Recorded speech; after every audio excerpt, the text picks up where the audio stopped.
କିଛି ଅଧର୍ମୀ ମାନେ ଜଗନ୍ନାଥଙ୍କୁ ବ୍ୟବସାୟ କରୁଛନ୍ତି। ଯେତେବେଳେ ଜଗନ୍ନାଥ ଜ୍ୱରରେ ପଡ଼ୁଛନ୍ତି ସେମାନେ ତାଙ୍କୁ ବେପାର କରୁଛନ୍ତି ଆଡ଼େ ସାଡ଼େ ରଥଯାତ୍ରା କରିକି। ସେମାନଙ୍କୁ ନିନ୍ଦା କରୁଛି। ପ୍ରଭୁ ଜଗନ୍ନାଥ ସେମାନେ ସଦ୍ବୁଦ୍ଧି ଦିଅନ୍ତୁ, ଯେମିତି ଆଉ କେବେ ଜଗନ୍ନାଥଙ୍କ ରୀତିନୀତିକି ସେମାନେ ଭୁଲ ନ କରନ୍ତୁ। ଯଦି ଜଗନ୍ନାଥକୁ ଭଲ ପାଉଛନ୍ତି ତାଙ୍କ ରୀତିନୀତିକି ମାନିକି ଚଳନ୍ତୁ।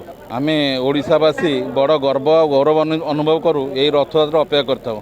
ପ୍ରଭୁ ଜଗନ୍ନାଥ ଗୁଣ୍ଡିଚାରେ ପଦାକୁ ବାହାରିବେ, ମାଉସୀ ମା ଘରକୁ ଯିବେ, ଆଉ ସମସ୍ତଙ୍କ ପାଇଁ ଦର୍ଶନ ମୁକ୍ତ। ଜାତି ଧର୍ମ ଏଠି କିଛି ନାହିଁ। ଆଉ ଜଗନ୍ନାଥ ପାଖରୁ ଦେଖିବାର ଗୋଟେ ଆନନ୍ଦ ମିଳେ, ଆଉ ବଡ଼ ଗର୍ବ ବି ଲାଗେ ଯେ ମୋ ପ୍ରଭୁ ଏତେ ଦିନ ପରେ ବାହାରକୁ ବାହାରୁଛନ୍ତି ବର୍ଷକୁ ଥରେ, ଯେ ଅନାଥମାନଙ୍କୁ ଦର୍ଶନ ଦେବା ପାଇଁ।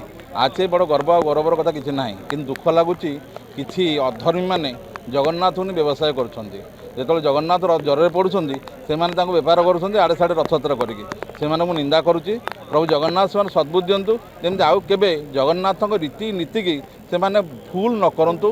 ଯଦି ଜଗନ୍ନାଥକୁ ଭଲ ପାଉଛନ୍ତି ତାଙ୍କ ରୀତିନୀତିକି ମାନିକି ଚଳନ୍ତୁ। କିଏ ସେ ବିଧର୍ମୀ? ଇସ୍କନ ବାଲା ଯେତେବେଳେ ଜଗନ୍ନାଥ ଜ୍ୱରରେ ପଡ଼ିଛନ୍ତି ବାହାର ଦେଶରେ ଜଗନ୍ନାଥଙ୍କୁ ରଥରେ ଟାଣିକି ନେଉଛନ୍ତି। ଆଜି ବଡ଼ ଖରାପ କଥା ଦୁନିଆରେ କିଛି ନାହିଁ। ଯେଉଁଠି ମୋ ଠାକୁର ଜ୍ୱରରେ ପଡ଼ିଛନ୍ତି ତୁମେ ଠାକୁରଙ୍କୁ କେମିତି ରଥରେ ବସି ବୁଲଉଛ?